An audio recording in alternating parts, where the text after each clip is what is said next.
কেলের হালকা নাস্তায় half cup সুজি দিয়ে এই নাস্তাটি তৈরি করে নিন। এই নাস্তাটি এতটাই লোভনীয়, এতটাই নরম আর তুলতুলে, এতে যে কি মজা সেটা বলে বোঝানো যাবে না। প্রথমবার যারা তৈরি করবে তারা এরকম পারফেক্ট ভাবে নাস্তাটা তৈরি করে নিতে পারবেন।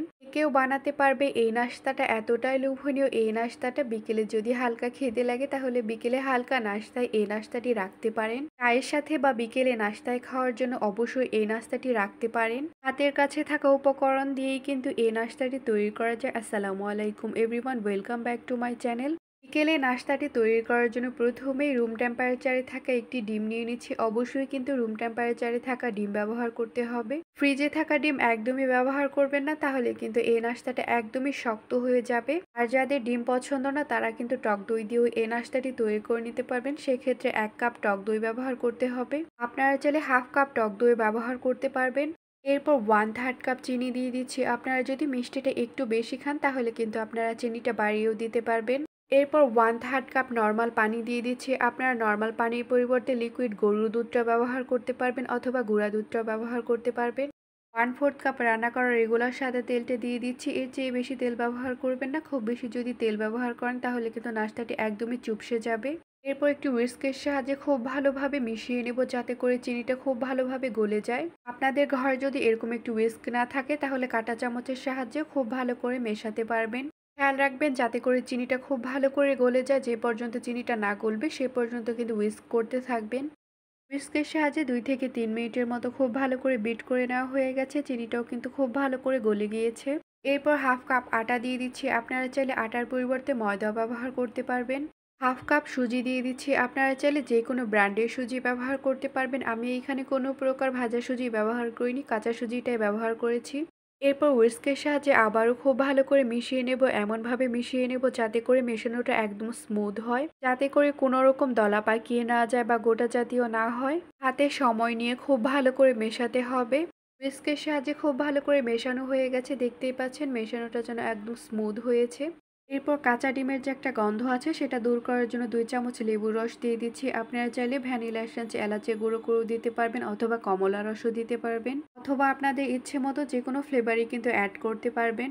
এরপর 1 চামচ বেকিং পাউডার দিয়ে দিচ্ছি। আপনাদের ঘরে যদি বেকিং পাউডারটা না থাকে তাহলে বেকিং সোডাটাও ব্যবহার করতে পারবেন, তবে কিন্তু বেকিং পাউডারটাই ব্যবহার করা সবচেয়ে ভালো।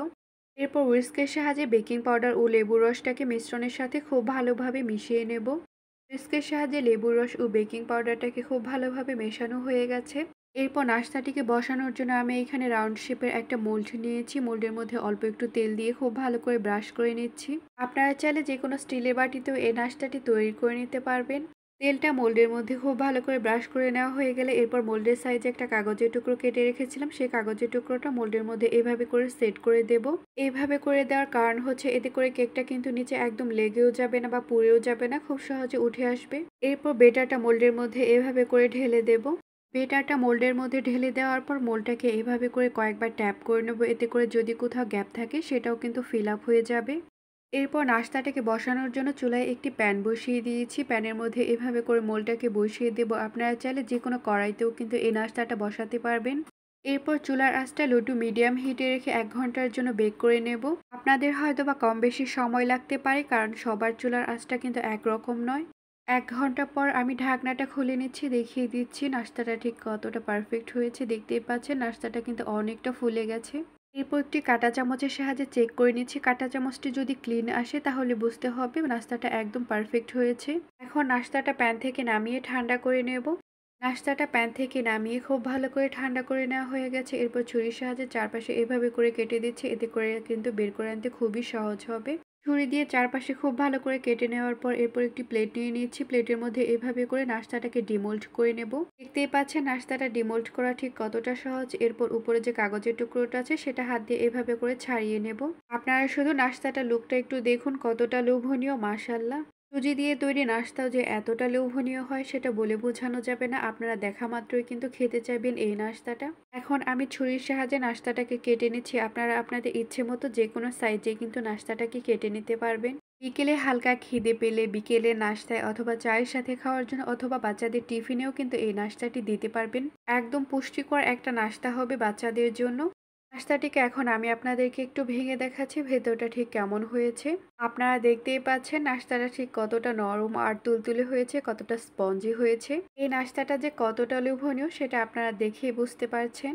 আর হ্যাঁ, যদি আমার এই নাস্তা তৈরির রেসিপিটি আপনাদের ভালো লাগে তাহলে অবশ্যই লাইক, কমেন্ট আবার শেয়ার করবেন। ইউটিউব থেকে দেখে থাকলে সাবস্ক্রাইব করবেন আর ফেসবুক পেজ থেকে দেখে থাকলে ফলো করবেন। আমার এই ভিডিওটি দেখার জন্য আপনাদের সবাইকে অনেক অনেক ধন্যবাদ। আল্লাহ হাফেজ।